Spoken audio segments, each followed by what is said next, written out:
Good morning, students. Now, students, today we will start with the new topic, that is immigration and emigration. कल हम लोगों ने human migration के बारे में स्टार्ट कर दिया था. अब हम लोग इमिग्रेशन और एमिग्रेशन के बारे में पढ़ेंगे. These two words are also not new for you because आपने ये इससे पहले पॉपुलेशन डायनामिक्स चैप्टर में इमिग्रेशन भी पढ़ा है एंड एमिग्रेशन. मैंने दोनों के बारे में आपको अच्छे से बताया था. नाउ अब आज हम लोग इसको और डिटेल में पढ़ेंगे कि what is immigration and what is emigration. Now immigration is the action of coming to live permanently in a foreign country, whereas emigration is the act of leaving one's place of residence or country to permanently live in another. Okay, बहुत ध्यान से देखिए, बहुत confusion होता है immigration और emigration में. जैसे कि दो वर्ड होते हैं, import and export. See I think so ये तो सबको बहुत क्लियर होगा कि what is import and what is export. जब भी हम बाहर से कोई चीज़ मंगाते हैं तो उसे हम कहते हैं इम्पोर्ट, इम्पोर्ट. और जब भी हम अपनी तरफ से अपनी कंट्री से कोई चीज़ बाहर लोगों को बेचते हैं या भेजते हैं तो उसको हम कहते हैं एक्सपोर्ट. उसी इन दोनों ही वर्ड से बना हुआ है immigration and emigration. So immigration, what is immigration? Immigration is the action of coming to live permanently in a foreign country. जब foreign country में लोग जाकर रहते हैं तो उसे कहते हैं immigration. Whereas emigration is the act of leaving one's place of residence or country to permanently live in another. Emigration क्या होता है? Emigration वो act है जिसमें लोग अपनी जगह को छोड़कर दूसरी जगह रहने चले जाते हैं तो उसको बोलते हैं एमिग्रेशन. इमिग्रेशन जब लोग किसी कंट्री में आकर रहते हैं उसे हम इमिग्रेशन कहते हैं. And what is emigration? जब लोग अपनी कंट्री को छोड़कर किसी और कंट्री में जाते हैं तो उसे हम एमिग्रेशन कहते हैं. आई थिंक सो अब आपको क्लियर हो गया होगा.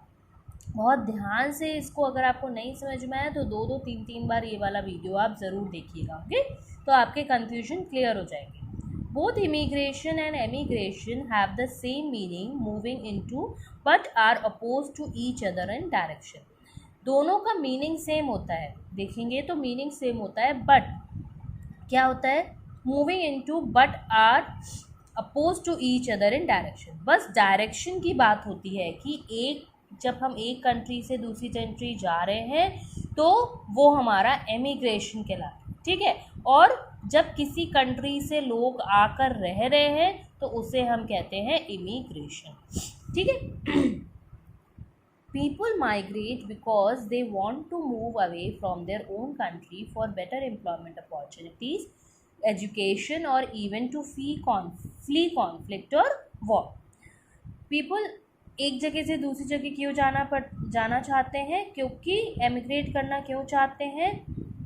बिकॉज उनको क्या चाहिए होता है? They want to move away from their own country for better employment opportunities. उनको अच्छी एम्प्लॉयमेंट अपॉर्चुनिटीज़, एम्प्लॉयमेंट मतलब जो उनका रोज़गार है जिससे वो पैसे कमाते हैं, जो उनकी जॉब है, उससे अच्छी जॉब मिलने के लिए, अच्छी जॉब लेने के लिए वो बाहर अपनी कंट्री को छोड़ के बाहर जाते हैं. और दूसरी चीज़ क्या है? एजुकेशन. अच्छी एजुकेशन पाने के लिए भी लोग अपनी कंट्री को छोड़ के दूसरी कंट्री में जाना पसंद करते हैं. और even to flee conflict or war. और कभी कभी क्या होता है, किसी कंट्री में इतना ज़्यादा वॉर होने लगती है, वॉर और लड़ाइयाँ होती हैं, उन लड़ाइयों से भागकर अच्छी पीसफुल जगह जाकर रहने के लिए भी लोग माइग्रेट होते हैं. तो there are specific laws for immigration and emigration. The former is very strictly controlled by the host nations as they are more concerned about their own citizens. इसके कुछ एमिग्रेशन और इमिग्रेशन के कुछ रूल्स होते हैं, कुछ लॉज बने हुए हैं गवर्नमेंट के थ्रू. उसमें क्या होता है? जो फॉर्मर है मतलब immigration and emigration, and the former मतलब इमिग्रेशन. जब इमिग्रेशन होता है तो उसके लिए बहुत ही स्ट्रिक्ट कंट्रोल रूल बनाए गए हैं. इस formally sorry the former is very strictly controlled by host Nations. जो होस्ट नेशंस मतलब जो जिस नेशन में लोग आकर रह रहे हैं वहाँ के लिए बहुत ही स्ट्रिक्ट रूल्स बनाए गए हैं। As they are more concerned about their own citizens, क्योंकि उन्हें अपने जो उनके खुद की कंट्री के जो सिटीजन्स होते हैं उसके लिए वो बहुत ज़्यादा चिंतित होते हैं, बहुत ज़्यादा फिक्र करते हैं। इसलिए देखिए क्या होता है, अगर किसी बाहर वाली कंट्री से लोग आकर रह रहे हैं, हो सकता है कि वो क्या हो सकते हैं, जैसे कि हम जानते हैं कि आतंकवादी होते हैं, कुछ लोग आतंकवादी भेष बदल कर दूसरी कंट्री से अपनी कंट्री में आकर रहने लगते हैं। तो उससे क्या होता है कि वो हमारी कंट्री को नुकसान पहुंचाना चाहते हैं।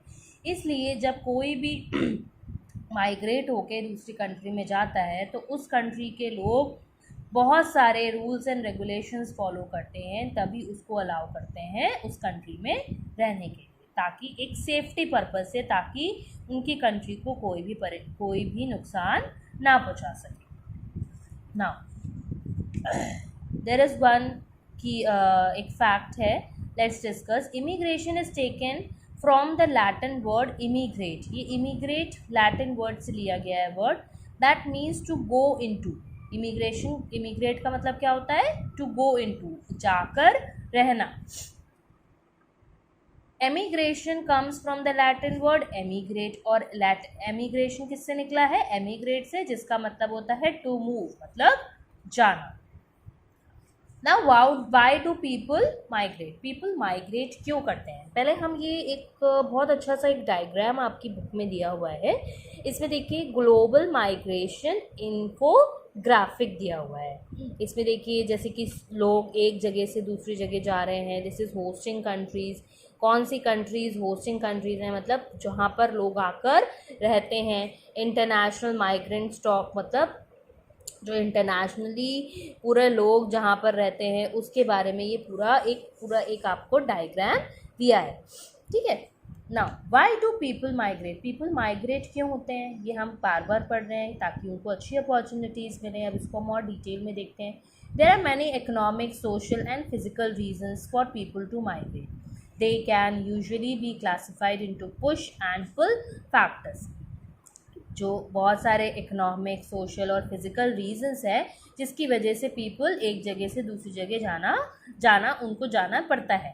एंड दे कैन यूजुअली, और उनको दो फैक्टर्स में क्या करा गया है, क्लासीफाई किया गया है। The first is push factor and the second one is pull factor.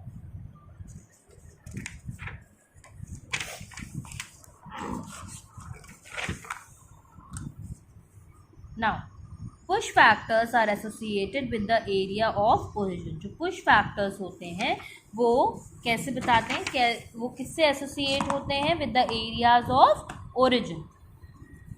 किस जगह से लोग दूसरे एरिया में जा रहे हैं, जहाँ पर उनका जन्म हुआ है, जहाँ पर उनका बर्थ हुआ है, area of origin. Pull factors are associated with the destination. और पुल फैक्टर्स किससे रिलेट होते हैं, किस जगह पे जाकर वो रह रहे हैं, कौन सी ऐसी डेस्टिनेशन है, कौन सी ऐसी प्लेस है जहाँ पर वो जाकर रह रहे हैं। नाउ अब हम लोग जो इकोनॉमिक, सोशल और आपकी फ़िज़िकल रीजंस हैं उसके अंदर पुल एंड पुश फैक्टर्स हैं, वो अलग अलग यहाँ पर क्लासिफाई करे गए हैं, वो हम इसको रीड आउट करेंगे। Okay, for that you can see the next video.